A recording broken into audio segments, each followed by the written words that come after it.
The number 10 jersey, worn by the fly half, carries a significant weight. Arguably, it is the most important position on the field, as the fly half is usually the primary playmaker in the team. Many times, the team's performance can be greatly influenced by the individual performance of the number 10, either for better or worse.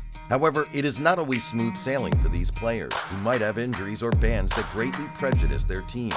Dupont looking to cover, Ntamack in his own goal area. Where's he going? Ntamack! He's screaming up the 22 on the reverse ball for Jaminet. Let's take a look at the number 10 dilemma, starting by 2023 and going back in time.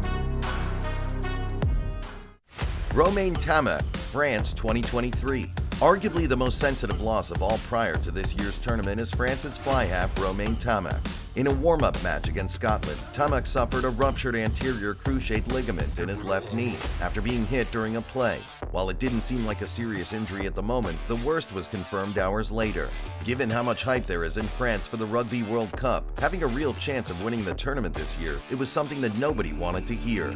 Being part of what we could call the best conduction pairing of all out of this year's squads, together with Antoine Dupont, with whom he shares the club at Toulouse, his World Cup dreams were over. Hopefully, this won't affect France's performance much, and they'll be able to put in a great fight. Muntz, Fiji 2023. The other case of a starting fly half that will miss the whole Rugby World Cup is Fiji's Muntz, who suffered a knee injury during a training session prior to the start of the tournament. Muntz's loss is a significant blow for Fiji, as he had quickly become a key member of the team, having made his debut earlier this year. For you to have an idea, he kicked half of Fiji's points in their win against England in their final warm-up game, in what was Fiji's most historic win ever. That's a very sensitive loss for a team that does not have as much artillery as other squads. Owen Farrell, England 2023. Let's have a look at this. Just completely over chases. Gives Morgan way too much to do back on the inside. You've got to say, that's great awareness from Farrell. Another top 10 who has had an altered start to his Rugby World Cup days is England's captain Owen Farrell.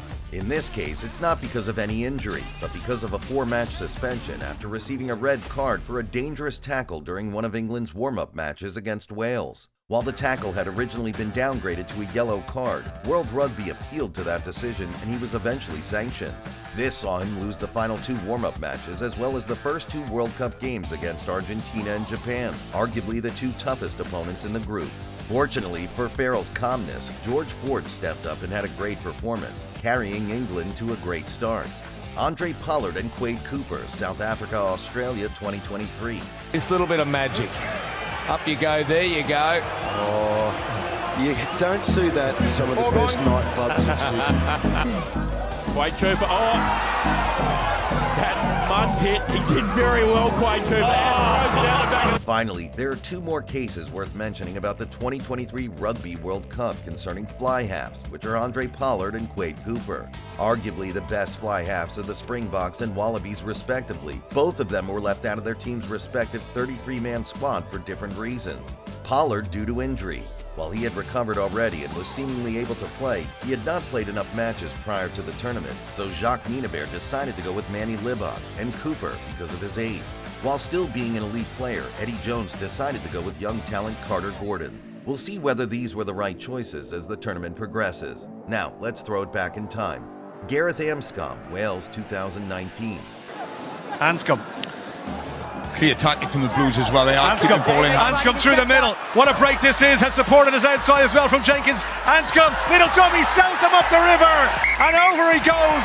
What a score that is. Set to be the starting fly half for Wales during the 2019 Rugby World Cup, everything was looking great for Gareth Anscombe until a few weeks prior to the tournament when during a preparation match against England, he injured his knee.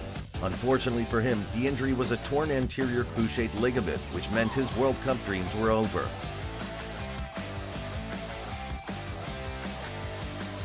Anscombe to Thomas Wheeler, good offload to Anscombe.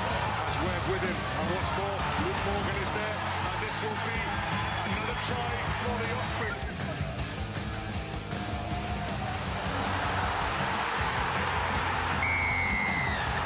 Dan Carter, New Zealand 2011. Arguably the most sensitive loss ever, the All Blacks lost their fly half Dan Carter, the best of all times, prior to the 2011 Rugby World Cup to be played in New Zealand. Carter gets it quickly, at least Kelleher does. Now a chance, So'oyalo. Passes away beautifully for Dan Carter. Carter kick and chase, and Carter scores! During kicking practice in Wellington, Carter suffered a groin injury and instantly knew his World Cup dreams were over. Specifically, he suffered a torn adductor. Of course, this news was devastating for New Zealand, not only because of Carter's influence on the field, but also his character outside the field. What seemed like an amazing chance to win at home for the All Blacks suddenly darkened.